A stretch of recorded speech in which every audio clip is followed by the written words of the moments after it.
Hello students, this is Manika Gautam and today we are going to study another process that is involved in the transportation across the plasma membrane, that is osmosis. Earlier we have studied about the process called diffusion and today we will discuss about osmosis that is involved in the passive transport across the plasma membrane. So Osmosis is the movement of the solvent. Only the solvent molecule, they are moving in this type of transport. See, in diffusion, it can be either your solute or your solvent.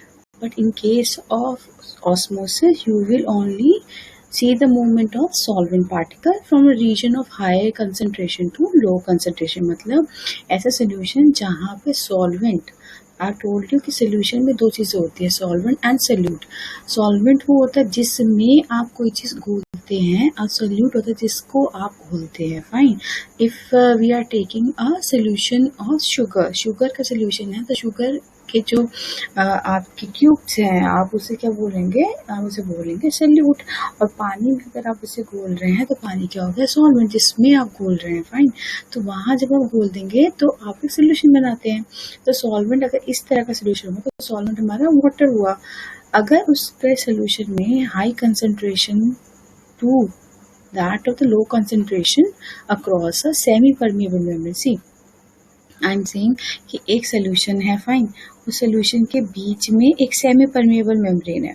Semi permeable membrane I have told earlier also कि semi permeable membrane वो होता है जो as per the size allow करता है.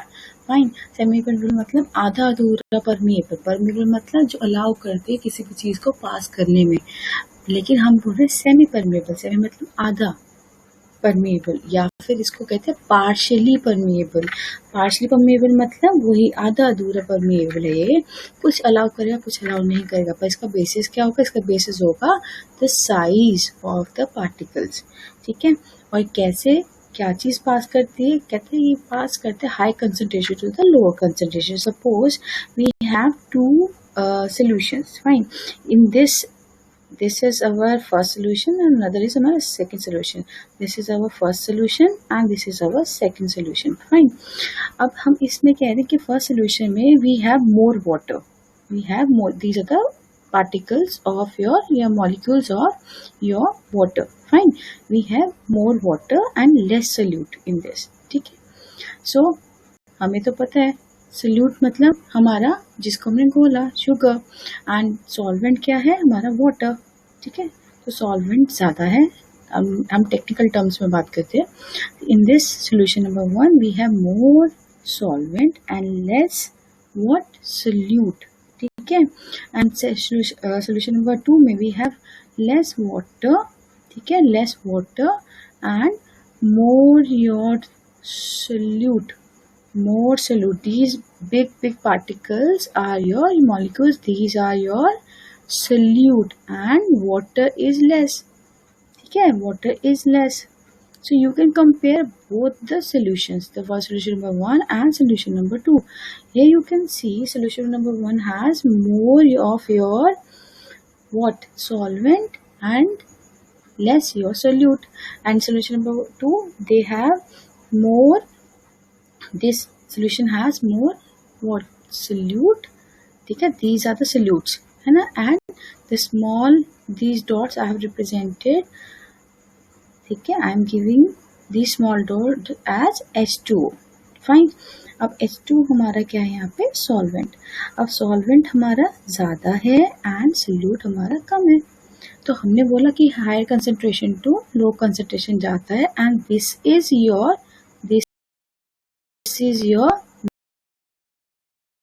membrane. The separation between the both is because of the membrane. Fine. So ये membrane जो है ये membrane आपका क्या है, सेमी परमेबल है ना. हमने बोला सेमी परमेबल. बट इसके बीच में कुछ ऐसे पोर्स हैं, देखो ये आपको दिख रहा है, जो ये एक जगह है जाने के लिए. अब साइज के बेसिस पे जाने देगी. ठीक है. So now here you can see. So the solution number 1 जो है आपका डाइल्यूट सोल्यूशन है containing high concentration of water molecules. I have told you earlier also कि अगर कोई चीज़ डाइल्यूट होगी, तो डाइल्यूट का मतलब क्या होता है कि वहाँ पे मेजॉरिटी किसकी होगी, सॉल्वेंट की। तो यहाँ पे वाटर ज़्यादा है, तो इसलिए मतलब ज़्यादा सॉल्वेंट कम सोल्यूट, तो ये डाइल्यूटेड आपका क्या होगा, सोल्यूशन हो गया। ठीक है। एंड इस केस में सेकेंड सोल्यूशन में क्या होगा बेटा कि कंसंट्रेटेड सोल्यूशन है containing a low concentration of the water molecules, because ज़्यादा आपका सोल्यूट है और कम आपका वाटर है, तो ये कंसंट्रेटेड है। Second solution is concentrated, first solution is dilute. Fine. तो इस डायग्राम में आप क्या समझ सकते हैं, इसका मतलब है कि higher concentration of the water molecules are present where, higher concentration हमारा कहाँ है, on the left side. On the left side means first में concentration of the water is more, water molecules is more, ठीक है। And the large number of water molecules will collide with the membrane। अगर पानी बहुत ज़्यादा है first आपके solution में, तो ऑब्वियस सी बात है ये तो मूव करेंगे, ये मूव करेंगे तो किसके पास आएंगे, ये आएंगे आपकी मेम्ब्रेन के पास। मेम्ब्रेन के पास आके कोलाइड करेंगे, और कोलाइड करके क्या होगा, कोलाइड करके क्या होगा कि यहाँ पे तो पोर्स हैं, यहाँ तो एम्प्टी है, then they will start moving. Fine. Higher concentration, this is the higher concentration. Higher concentration से मूवमेंट कहाँ होगी आपकी, लोअर कंसंट्रेशन पे। I am giving H for the higher concentration and lower concentration of solvent आपकी है second में। तो ये तो मूवमेंट हो रही है, वो कोलाइड कर रहे हैं, मूव कर रहे हैं through your semi permeable membrane, को सेमी परमेबल मेम्ब्रेन में क्या है, पोर्स है। और लोअर कंसंट्रेशन ऑफ वाटर कहाँ पे है, आपकी राइट साइड पे। Right side means your solution number 2, है ना। तो वो क्या करते हैं, इसमें आपको क्या मिलेगा, फ्यूअर वाटर मॉलिक्यूल्स हैं, ये भी आपके कोलाइड करेंगे। कोलाइड करने के बाद they also try to move. ठीक है। इसका मतलब क्या हुआ कि more water molecules move, they will also try ना, कि ये भी तो वाटर की जो प्रॉपर्टी है फ्लूइडिटी की, दे will also move, they will also try कि हम भी निकल जाए यहाँ से, है ना। लेकिन एक तो चीज हमने बोली कंसंट्रेटेड वाली चीज, तो पानी ज्यादा का है 1 में, कम का है 2 में, दोनों कोलाइड कर रहे हैं। तो इसका मतलब क्या, कंक्लूजन क्या निकलेगा, कंक्लूजन ये है more water molecules are going to move from where, left to right. ठीक है। Then move from right to left. What I've said, this means more water molecules move from left to right. Fine. This is your high concentration. ठीक है। And this is your low concentration. This is your left side. And this is your right side. दोनों भी जो पानी के molecules है, they are colliding with the semi permeable membrane. और इसका कंक्लूजन ये है कि more water molecules will move from left to right, high concentration to lower concentration. ये 2 पॉइंट्स आपको याद रखने हैं। ठीक है। फिर एंड सो ओवरऑल मूवमेंट होती है नेट मूवमेंट, लास्ट में कितने मॉलिक्यूल्स की मूवमेंट हुई। ठीक है। Overall movement is towards the right. Overall जब आप निकालेंगे कि कितने मॉलिक्यूल्स आपके लेफ्ट से राइट में जा रहे हैं, राइट से लेफ्ट में जा रहे हैं, तो आपको जो निकलेगा, आपको ये कंक्लूजन निकलता है कि मैक्सिमम की जो मूवमेंट है वो यही है कि राइट टू लेफ्ट, या फिर फर्स्ट सोल्यूशन से सेकंड सोल्यूशन के पास ही जा रहे हैं, because water molecule in the solution 1 is higher. Fine. और ये इम्पॉर्टेंट है कि बेटा कि water molecules are moving in both the direction, आपको याद रखना है, क्योंकि अगर पानी यहाँ पे सेकंड सोल्यूशन में भी चाहे वो कम हो, कोलाइड तो वो भी करेगा, मूवमेंट तो वो भी दिखाएगा, फ्लूइडिटी तो उसके पास भी है। ठीक है। सो what we can see from this thing कि down the concentration gradient, एक वर्ड आपको याद रखना है ऑस्मोसिस में, down the concentration gradient meaning the water is moving from higher concentration of water to lower concentration of the water. Fine. वहां से move कर रहा है। Fine. So here you can see membrane is permeable to the smaller solvent particles and impermeable to the large solute particles. That's why they are called semi-permeable. Semi-permeable मतलब वही आधा अधूरा, कि किसी को कर रहा है और किसी को नहीं करता, इसके लिए तो नो है लार्ज पार्टिकल्स के लिए। For example sugar solution, plasma membrane is what permeable to water molecule but not to the sugar molecules. sugar molecule फिर वही बड़े साइज हो गया तो अलाउ नहीं करता, उसको पानी को आने देता है. So we have also studied about this. The osmosis occur in the direction of the higher concentration of the solvent to the lower concentration of the solvent. ठीक है. So next is types. It is of two types on the basis of the direction and the motion of the solvent. कि किस direction में वो जा रहा है, किसी सेल के अंदर जा रहा है, सपोज आई एम से कि सेल से बाहर जा रहा है, तो that is the exo osmosis through semi proto membrane, that is your plasma membrane. और अगर किसी सेल के अंदर आ रहा है that is endo word use करते हैं इनसाइड के लिए. Fine. So first type is your endosmosis में अंदर आ रहा है. तो अगर किसी सेल को हम किसी ऐसे सोल्यूशन में या किसी ऐसे मीडियम में डाल दें जिसमें उसके सराउंडिंग में उसे ये मिले क्या, सॉल्वेंट मॉलिक्यूल एंटर्स. अगर सॉल्वेंट मॉलिक्यूल एंटर करते हैं तो इसका मतलब क्या होगा कि ऐसा सोल्यूशन होगा जहाँ पे लेस कंसंट्रेशन ऑफ सोल्यूट होगा and more concentration of your solvent होगा. जैसे मैंने आपको बोला, एक ऐसा सोल्यूशन है जिसमें आपने एक सेल को डाला, रख दिया, ठीक है, तो वहाँ पे क्या होगा, लेस कंसंट्रेशन ऑफ, यहाँ पे आपको सोल्यूट के मिले, these are your water molecules. ठीक है, यहाँ पे वाटर मॉलिक्यूल्स हैं आपके, and you have more water and less solute. Fine, more water and less solute. तो इस केस में बेटा क्या होगा, इस केस में होगा कि वाटर की कंसंट्रेशन जो आपका H2O है, H2O that is your water is more इस सोल्यूशन में, water is high, इसकी कंसंट्रेशन हाई है. ठीक है, and your solute की कंसंट्रेशन क्या है, लो. ठीक है, सोल्यूट जो है, सोल्यूट की concentration low. I have told you कि अगर ऐसा होगा तो ऐसे वाली कंडीशन कौन सी है, ऐसी कंडीशन होती है आपकी डाइल्यूट वाली चीज, सोल्यूट की कंसंट्रेशन लो है. तो ओवरऑल यहाँ पे इक्विलिब्रियम तो मेंटेन नहीं है, तो इस टाइम क्या होगा, जितना भी वाटर है थ्रू योर प्लाज्मा मेम्ब्रेन यहाँ पे सेमी परमिएबल होगा, वो अलाउ करेगा water molecules to enter inside the cell. ठीक है, पानी अंदर आएगा, कब तक, जब तक इक्विलिब्रियम मेंटेन नहीं होता. फिर एक ऐसा टाइम आएगा जिसमें आपका सेल पूरा टर्जिड हो जाए. टर्जिड मतलब मैक्सिमम प्लाज्मा मेम्ब्रेन जितना स्ट्रेच हो सकता है ना, पानी जितना आने दे सकता है उतना हो जाएगा. तो इस स्टेट को आप क्या कहते हो, टर्जिड मतलब पानी से भरा हुआ, फुली स्ट्रेच्ड है. ठीक है, स्वेल हो रखा है, पूरा स्ट्रेच्ड, तो ऐसा हो जाएगा. तो अगर ऐसा आपका सेल टर्जिड हो जाए तो इस सोल्यूशन को क्या कहोगे आप, हाइपोटोनिक का मतलब पानी ज्यादा, सोल्यूट कम. और ऐसे सेल को आप अंदर डालोगे तो क्या होगा, endosmosis. Why, because as compare to the cell water concentration in the solution is high.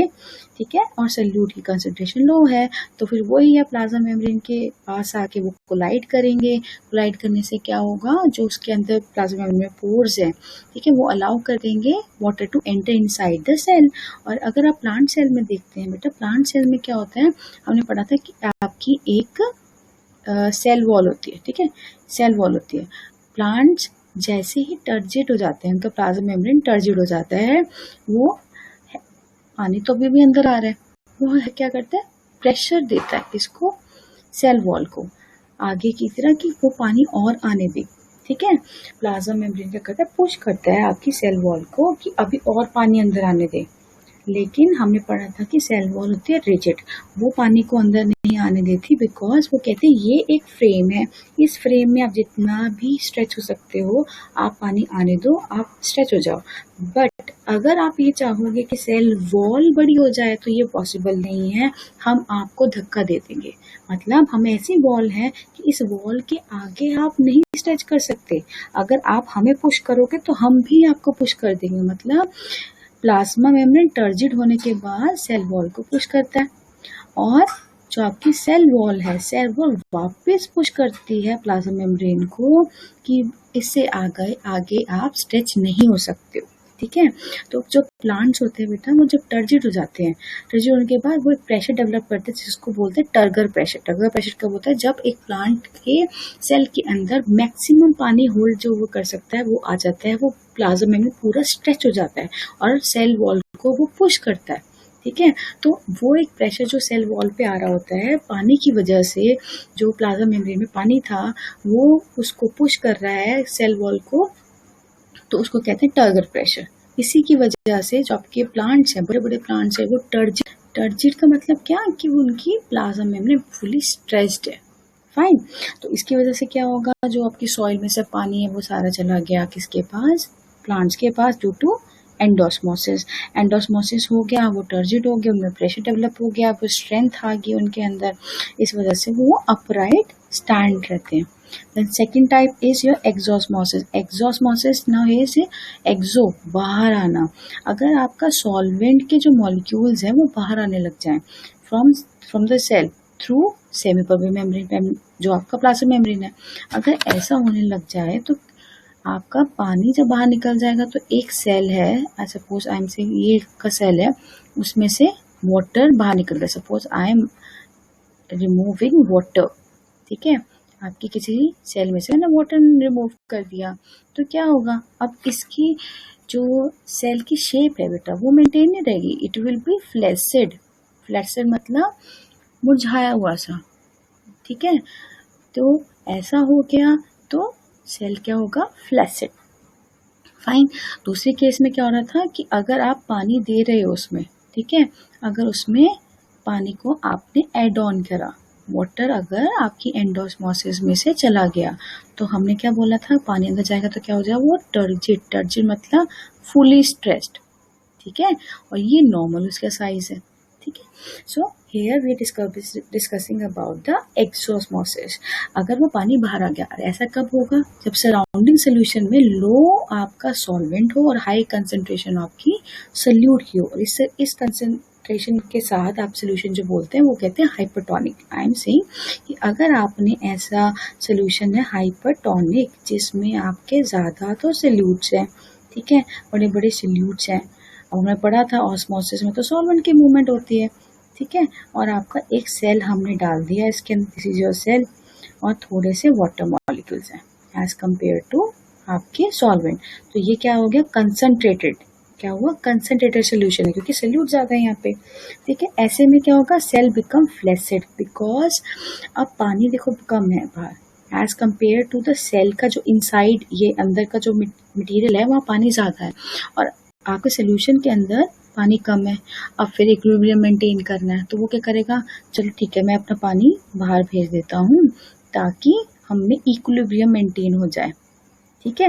ये प्लाज्मा मेम्ब्रेन यही आपका डिटेक्ट कर लेता है कि इक्विलिब्रियम मेंटेन है कि नहीं है, तभी वो पोर्स खोल देता है। उसकी सेमी परमेबल मेम्ब्रेन है, वो कहता है ठीक है पानी बाहर चले जाओ, आप उसे कोलाइड कर रहे हो तो आपके पास रास्ता है, आप बाहर चले जाओ। वो बाहर जाने लगता है तो क्या होगा, अपना ही मटेरियल अगर बाहर निकलने लग जाए, अपने ही टर्जिडिटी मतलब ये वाली जो स्टेज है हमारी, एक शेप वाली स्टेज है, एक प्रेशर इसमें भी है, टर्गर प्रेशर इसमें भी है, वो अगर आप अपनी ही टर्जिडिटी जिसकी वजह से आपकी शेप थी, वाटर स्ट्रेच थे, तो प्लाज्मा मेम्ब्रेन आपका स्ट्रेच था, अगर वो ही बाहर निकलने लग जाए तो क्या होगा, जो आपका टर्गर प्रेशर था वो क्या होगा, डिक्रीज कर जाएगा।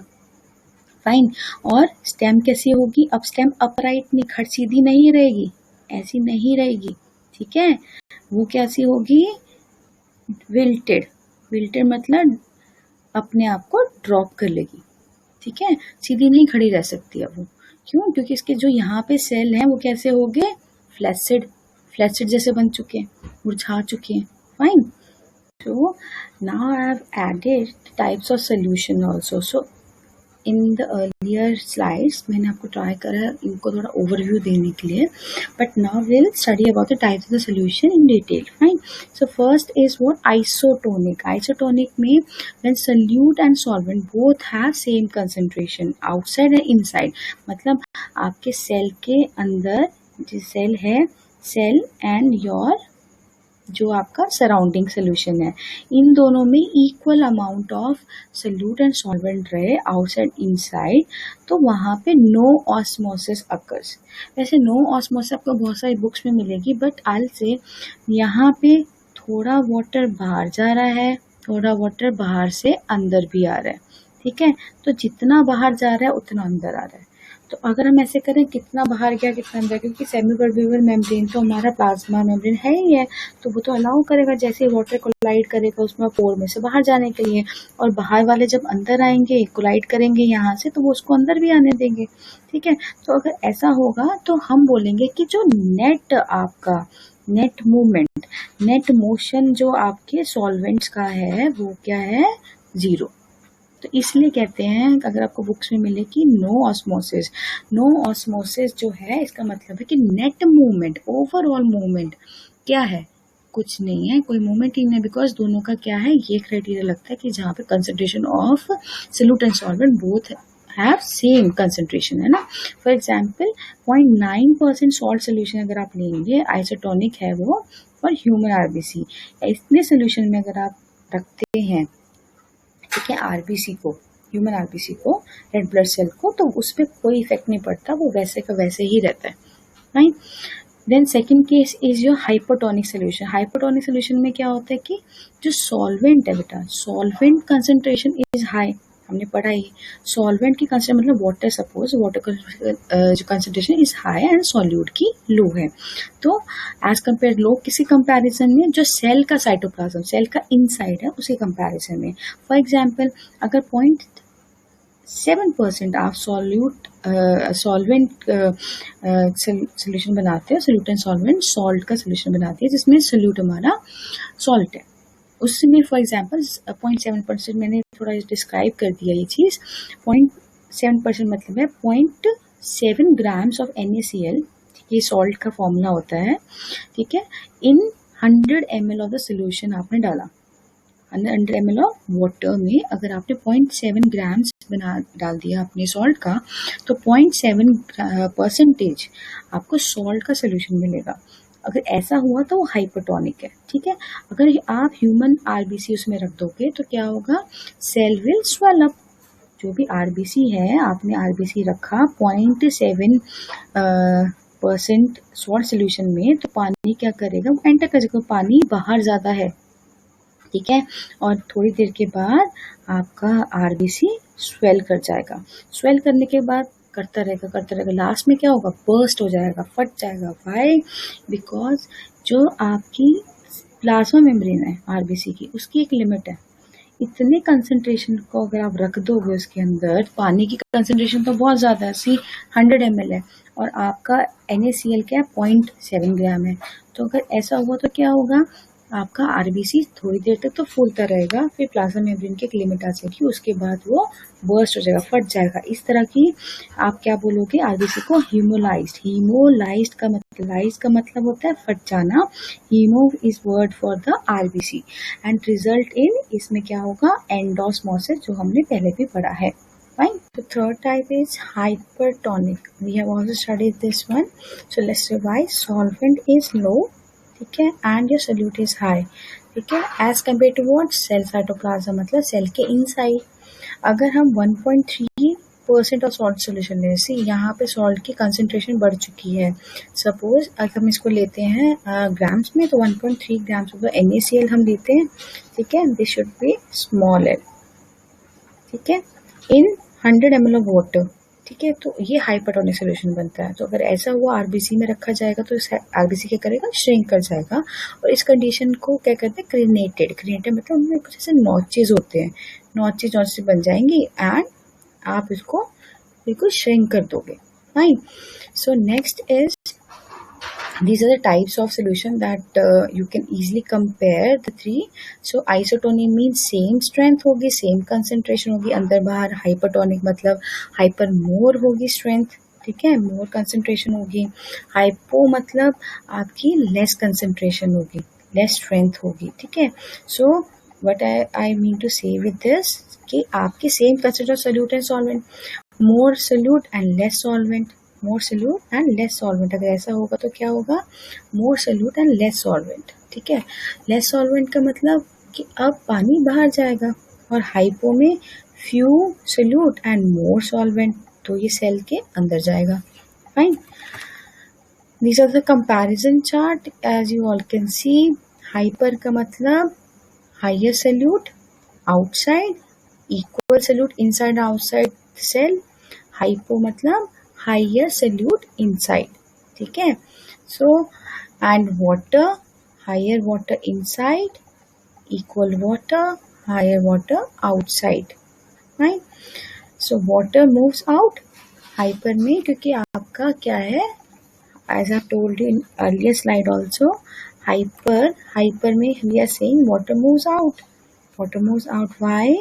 Water moves out because hyper में क्या है, more solute है ना, and less solvent. less solvent अगर बाहर है तो सेल में से बाहर solute निकलेगा इक्विलिब्रियम मेंटेन करने के लिए, fine.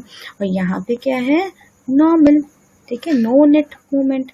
Water moves in, water moves in कब, क्योंकि आपका हायर वाटर आउटसाइड है सेल के, और अंदर सेल के अंदर क्या है, सल्यूट ज़्यादा है, ठीक है। तो यहाँ पे सेल क्या होगा, श्रिंक हो जाएगा, यहाँ पे नॉर्मल ही रहेगा, और यहाँ पे स्वेल हो जाएगा, fine. This is also one of the comparison chart. You all can read it carefully. See, यहाँ पे क्या बोला हमने, आइसोटोनिक सोल्यूशन में हैव इक्वल ऑस्मोटिक प्रेशर, मतलब अंदर और बाहर सेम प्रेशर है जो आपके वाटर सॉल्वेंट मूव कर रहा है। हाइपोटोनिक में क्या होता है, हैविंग, यहाँ पे solution having lower osmotic pressure, ठीक है, लोअर ऑस्मोटिक प्रेशर बिकॉज ये तो स्वेल करने वाला है यहाँ पे तो सेल, है ना। सेल जब स्वेल करेगा तो यहाँ पे प्रेशर तो आपका, अगर हम सोल्यूशन की बात करते हैं तो उसका ऑस्मोटिक प्रेशर तो कम ही रहने वाला है। एंड हाइपर वाले में क्या होगा, solution having comparatively higher osmotic pressure, ठीक है। सो these all are the, we have also studied this type, this point, fine. So and also the swell and shrink stages, so you all read about this. Osmosis in daily life, we have observed, ठीक है, in the entire slides आपकी जो अभी तक है, तो उसमें हमने पढ़ा था एंडोस्मोसिस आपके रूट हेयर में होती है, तो पानी ऊपर जाता है, इसलिए सेल वॉल, आपके सेल जो प्लांट सेल है वो टर्जिड रहते हैं, अपराइट रहते हैं। ट्रांसपीरेशन में हेल्प करता है, maintain turgidity of the cell, पूरा टर्जिड रखता है, उनको मेंटेन करके रखता है उनके अंदर। Gain of water and remover of the waste of unicellular cell, ठीक है, तो उनको हेल्प करता है। जैसे कॉन्ट्रेक्टाइल वैक्यूल होती है किसी भी सेल के अंदर, एक सेल के अंदर एक वैक्यूल होती है बेटा, तो ये जो वैक्यूल में पानी भर जाता है, ठीक है, तो ये भी ऑस्मोसिस पे ही काम करती है, कॉन्ट्रेक्टाइल वैक्यूल, ठीक है। एंड सिस्मोनास्टिक मूवमेंट, ठीक है, या जैसे टच मी नॉट में इसी तरह से मूवमेंट होती है, fine. So, the two types or the two processes involved in passive transport is your diffusion that we have studied and osmosis that we have studied just now. तो diffusion में बेटा इसमें क्या है कि ये तो solute and solvent, ऐसा told you, दोनों हो सकते हैं, और यहाँ तो सिर्फ flow of solvent ही होगा, और ये one direction है, ठीक है। यहाँ पे both directions हो सकता है, ठीक है। both direction मतलब एक जगह से दूसरी जगह जाएगा, दूसरी जगह से पहली जगह पे आएगा, लेकिन यहाँ तो एक ही डायरेक्शन में मूवमेंट हो रही है ना, जैसे हमने अभी देखा। और no such membrane is required, यहाँ पे कोई हमें सेमी परमेबल मेम्ब्रेन की रिक्वायर्ड नहीं है, इसको पता है कि यहाँ कंसंट्रेशन ग्रेडियंट है तो मुझे इक्विलिब्रियम मेंटेन करना है, तो मैं मूवमेंट यहाँ पे होगी। बट यहाँ पे तो पार्शियली परमेबल या सेमी परमेबल मेम्ब्रेन की रिक्वायरमेंट नेसेसरी है, ये बहुत मेजर डिफरेंस है इनके बीच में। ये फास्ट प्रोसेस है, ये स्लो प्रोसेस है, ठीक है। एंड इसमें require liquids, it occurs in, मतलब किसी लिक्विड में भी हो सकता है, गैस में हो सकता है, ये सिर्फ लिक्विड्स में होता है, सॉल्वेंट्स में, है ना। नो मूवमेंट के आर ओवर लार्ज डिस्टेंस, अगर आप इनको देखो, डिफ्यूजन में large distances they can travel, ठीक है। ऑन मूवमेंट अगर हम देखें, ऑन मूवमेंट ये ट्रैवल टूवर्ड्स लार्ज डिस्टेंस, और अगर ऐसा ऑस्मोसिस में ऐसा हम नहीं बोल सकते, बिकॉज एक सेल है, उसके आसपास का मीडियम है बस, तो शॉर्ट डिस्टेंस है, ज़्यादा बड़ा डिस्टेंस तो है ही नहीं यहाँ पे, फाइन।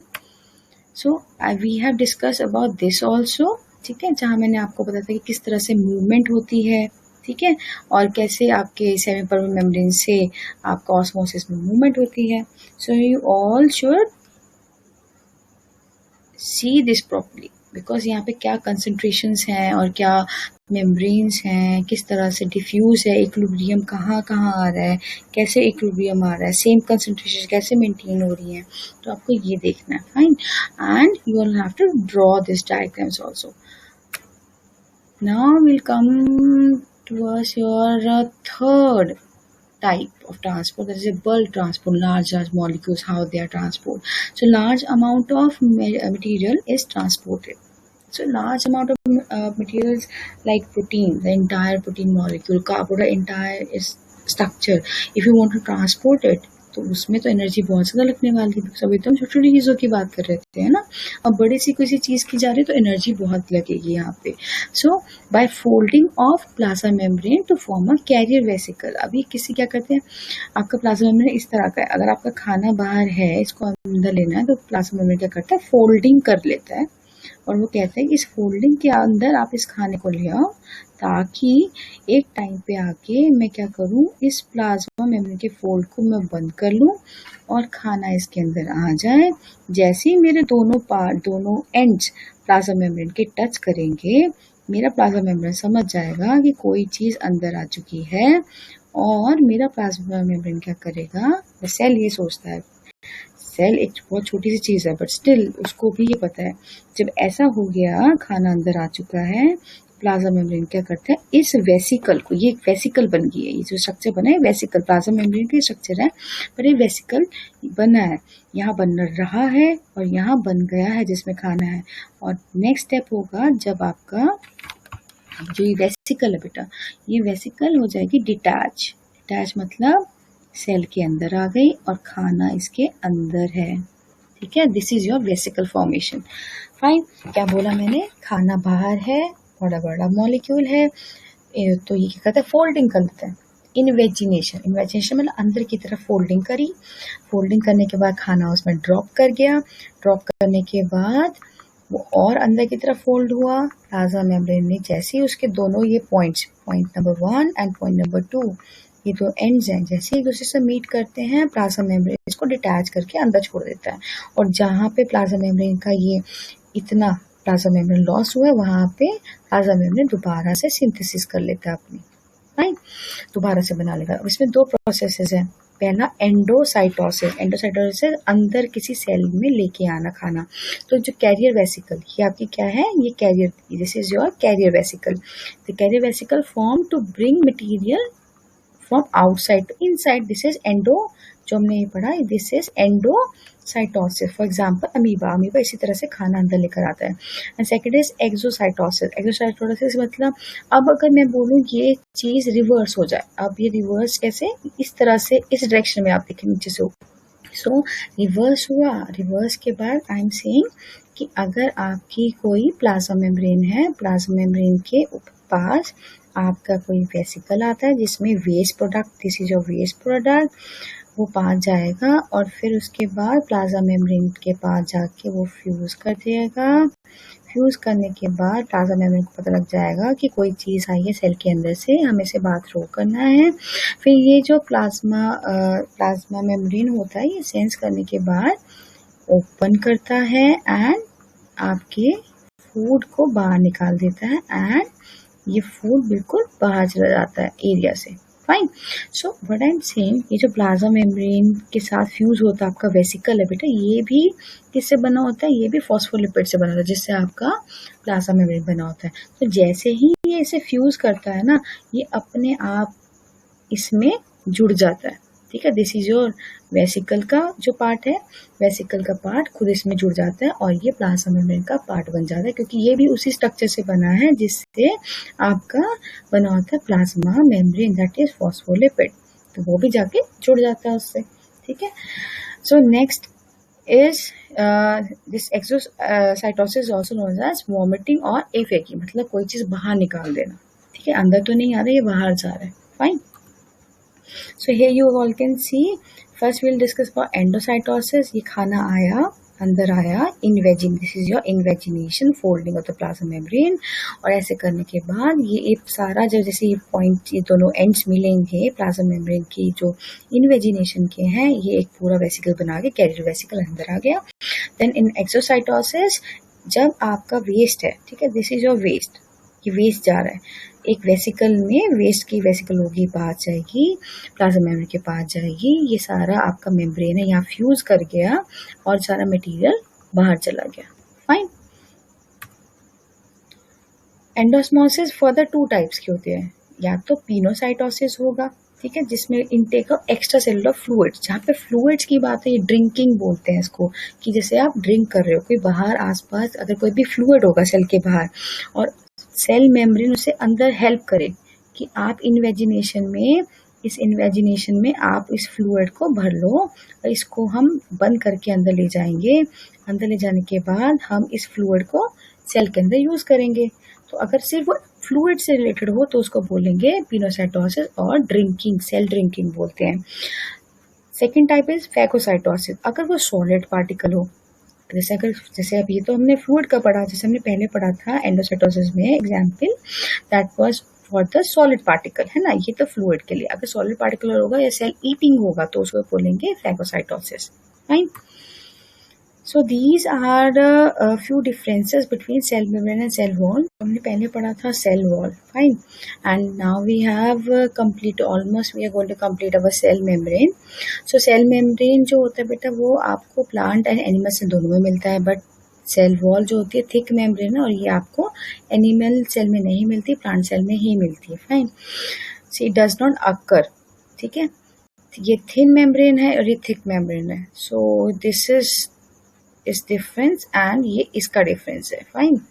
सो सिलेक्टिवली परमिएबल है, ठीक है, सिलेक्टिवली किसी किसी को आने देगी, सेमी परमिएबल है, परमिएबल किस पे, साइज बेस्ड ट्रांसपोर्ट करता है ना, अदरवाइज कम्प्लीटली परमिएबल है ये, क्योंकि इसका रोक नहीं है, साइज के हिसाब से। ये अपने पोर साइज का हमने पढ़ा था कि ये फाइबर से बना होता है, फाइबर्स में पोर्स होते हैं, सेलुलोज के फाइबर्स है, पोर्स है, अब इस पोर में से जो पास हो सकता है बस उसी को अलाउ करेगा ये, ठीक है। फ्लेक्सिबल मेम्ब्रेन है, ये रिजिड है, ये नहीं, ये तो फ्रेमवर्क दे रहा है। एंड हैव लिपिड बायलेयर, है ना, बायलेयर है इसमें, एंड इसमें क्या made up of cellulose, pectin, है ना, small amount of other substances, तो इनका बना हुआ है।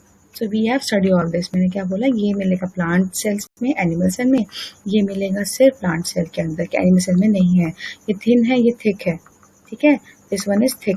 देन सिलेक्टिवली परमिएबल है, ये आपका सेमी परमिएबल है, लेकिन ओनली साइज बेस्ड है, पोर साइज के हिसाब से ही करेगा। ये फ्लेक्सिबल है और ये रिजिड है। ये आपका लिपिड बायलेयर से बना हुआ, ये सेलुलोज से बना हुआ है। Right. Next our last topic is plasmolysis. In this plasmolysis जब प्लांट होता है बेटा, plant kept in a hypertonic solution, है ना, हाइपरटोनिक सोल्यूशन, तो exosmosis will occur in it. Fine.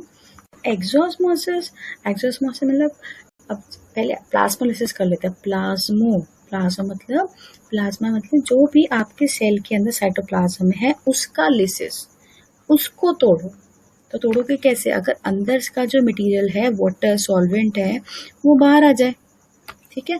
अगर बाहर आ रहा है तो इसका मतलब वो अपना साइज डिक्रीज कर रहा है, ठीक है। I am saying you are removing the water, ठीक है, the water inside the cell.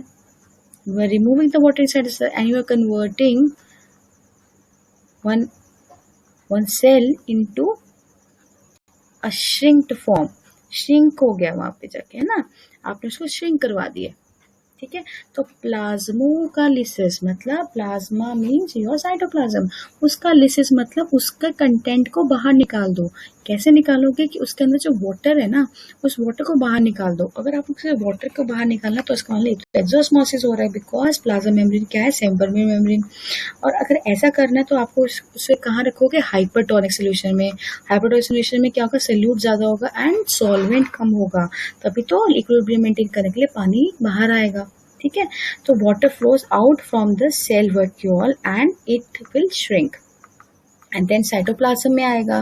Cytoplasm से फाइनली प्लाज्मा मेम्ब्रेन से वो बाहर निकल जाएगा और सेल क्या होगा, श्रिंक कर जाएगा, ठीक है। तो ये कंडीशंस आपको याद रखनी है, दिस इज वेरी इंपॉर्टेंट, कि जब अगर ऐसा हो तो प्लाज्मोलिसिस में क्या क्या इवेंट्स होते हैं। तो plasma membrane will start separating from the cell wall due to shrinking.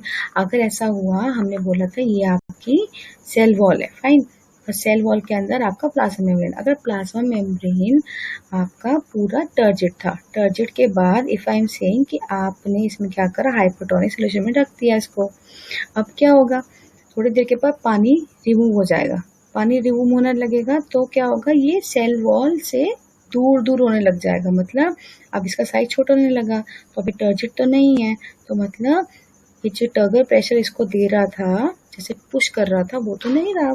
तो इस कंडीशन को आप क्या कहोगे, जब श्रिंकेज होने लग जाए आपकी सेल की प्लाज्मा मेम्ब्रेन में से, आपका वाटर के उसके थ्रू पानी बाहर निकलने लग जाए, कहाँ से, सेल के इनसाइड से बाहर निकल, तो इस कंडीशन को आप प्लाज्मोलिसिस कहते हैं। This is the diagram which shows plasmolysis. As you all can see, this is a plant cell, or this is your cell wall and plasma membrane. See, your plasma membrane is giving a pressure on the cell wall, और ये completely turgid है, because अंदर vacuole है। Vacuole हमने पढ़ा है कि plant cell में एक बड़ी लार्ज वैक्यूल होती है, जिसकी वजह से आपका न्यूक्लियस पेरिफ्री में चला जाता है, अदरवाइज एनिमल सेल में हमेशा न्यूक्लियस सेंटर में रहता है। तो यहाँ पे सारा वाटर है। अब हम इसको हाइपरटोनिक सोल्यूशन में रखें तो क्या होगा, water will start moving outside. जब पानी अंदर मूव हो रहा होगा तो ओवरऑल जो सेल का साइटोप्लाज्म और सारा कंटेंट है वो क्या, उसका अमाउंट डिक्रीज होगा तो वो सेल वॉल से डिटैच होने लगा, अलग होने लग गया यहाँ से।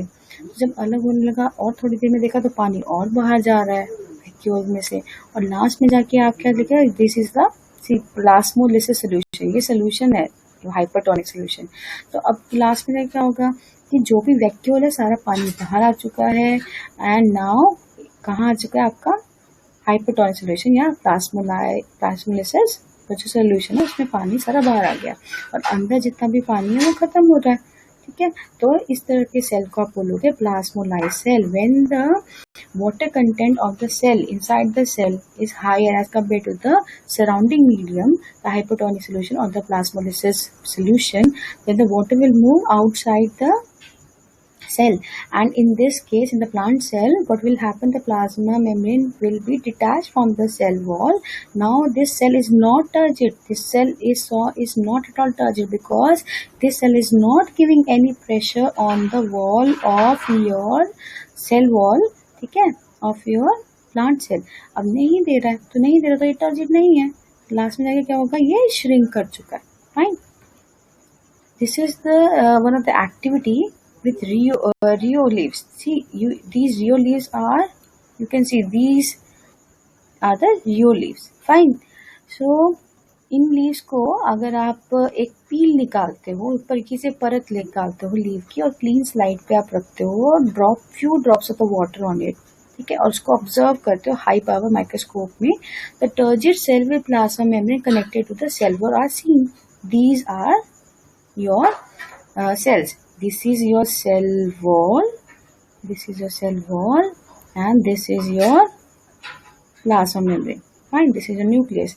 So if you drop some concentrated solution, अब concentrated solution मतलब हाइपरटोनिक, यहाँ पे वाटर कंसेंट्रेशन कम है एंड शुगर सोल्यूशन है, कंसेंट्रेटेड बोला उन्होंने, कंसेंट्रेटेड मतलब सोल्यूट, सॉल्वेंट ज्यादा है, सॉल्वेंट ज्यादा नहीं है, सोल्यूट ज्यादा है, मतलब शुगर ज्यादा है आपकी, और 5 मिनट के बाद उनको ऑब्जर्व करो तो आपको प्लाज्मोलाइज्ड सेल दिखते हैं, मतलब लार्ज स्पेसेस दिखने लग जाएंगे यहाँ पे, ठीक है, between the cell protoplasm and the cell wall.